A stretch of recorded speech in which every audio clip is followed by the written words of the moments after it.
கரூர் மாயனூர் காவிரி கதவணைக்கு நீர்வரத்து அதிகரிப்பு. இரு கரைகளையும் தொட்டுச் செல்லும் காவிரி நீர்.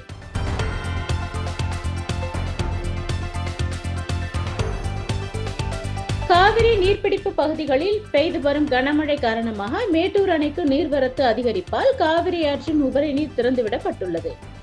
கரூர் மாவட்டம் மாயனூர் காவிரி கதவணை 98 மதகுகள் கொண்டதில் 1 TMC அளவிற்கு தண்ணீர் தேக்கி வைக்கலாம். கரூர் மாயனூர் காவிரி கதவணைக்கு நேற்று 37,010 கன அடி தண்ணீர் வந்து கொண்டிருந்த நிலையில் தொடர்ந்து நீர்வரத்து அதிகரித்து 43,308 கன அடி உபரி நீர் வந்து கொண்டுள்ளது.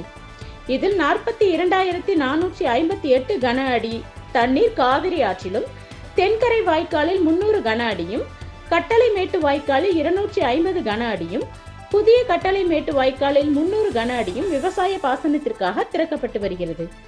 அமராவதி ஆற்றில் இருந்து வரும் உபரி நீர் காவிரி ஆற்றில் கலப்பதாலும் தொடர்ந்து மழை பெய்து வருவதாலும் மாயனூர் காவிரி கதவணைக்கு நீர்வரத்து அதிகரித்துள்ளது.